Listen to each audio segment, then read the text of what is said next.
Hello viewers, আসসালামু আলাইকুম। Welcome back to my channel Ashrafun's world. কী অবস্থা সবার, কেমন আছেন? আশা করি আল্লাহর রহমতে ভালো আছেন সবাই। মানুষ কত ভালোবাসে, ভালোবাসার কোনো বিকল্প নেই।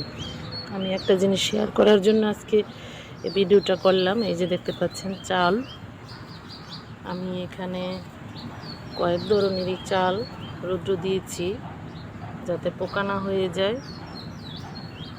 এই যে দেখতে পাচ্ছেন, এই যে 1, 2, এই যে 3, এই যে 4, এটাও এক ধরনের খিচুড়ির চাল।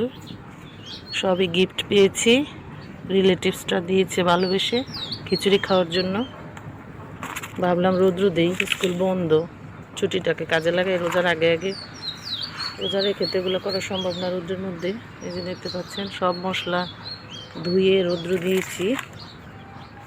এখন এগুলো আমি সংরক্ষণ করব শুকিয়ে রেখে। আর এই যে খিচুড়ির চাল 4 ধরনের, এই যে এই চালটা জানি না, এটা ভর্তা দিয়ে খুবই টেস্টি। এই চালের ভাতটা খুবই মজা, মানে এটা বাজার থেকে কিনে আনা, আর এগুলো গিফট দিয়েছে আমাকে। আর এই যে জিরা আর মৌরি ধুয়ে নিয়েছি, এখন শুকাচ্ছি রোদ্রে, কড়া রোদ্রে 2 দিন শুকাবো, তারপর সংরক্ষণ করে রাখবো। যে জিরা মশলা সংরক্ষণ করি এভাবেই আমি, রৌদ্র দিয়ে এয়ারটাইট বক্সে ভরে রেখে দিতে হয়। এই যে মরিচ গুঁড়ো করেছি, রৌদ্র দিচ্ছি, রৌদ্র দিয়ে তারপরে সারা বছরের জন্য এইভাবে সংরক্ষণ করব। কাজটা সহজ, ঝামেলাবিহীন করতে আগে এগুলো করে নিতে হয়, যেহেতু সামনে রোজা।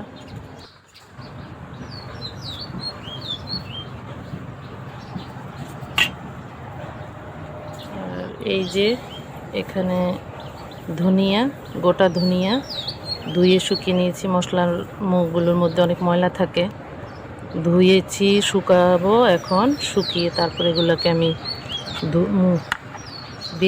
ময়লা বেছে তারপর সংরক্ষণ করবে। যেটা হচ্ছে ধনিয়া, ছোট ধনিয়া, আর এটা হচ্ছে বড় ধনিয়া। ছোট ধনিয়া বলি আমরা, আবার কোথাও কোথাও এটাকে রাঁধুনিও বলে। এটা ফ্লেভারটা অসম্ভব সুন্দর, খুব ফ্লেভারটা এত ভালো লাগে।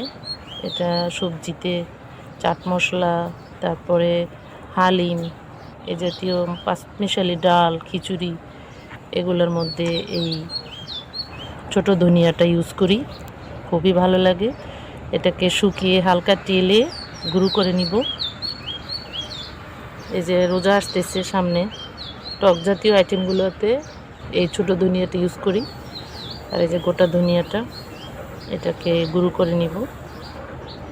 বাজার থেকে ধনিয়ার গুঁড়ো কিনেছি, আমি বিভিন্ন মশলা তৈরি করার জন্য এগুলো নিয়েছি।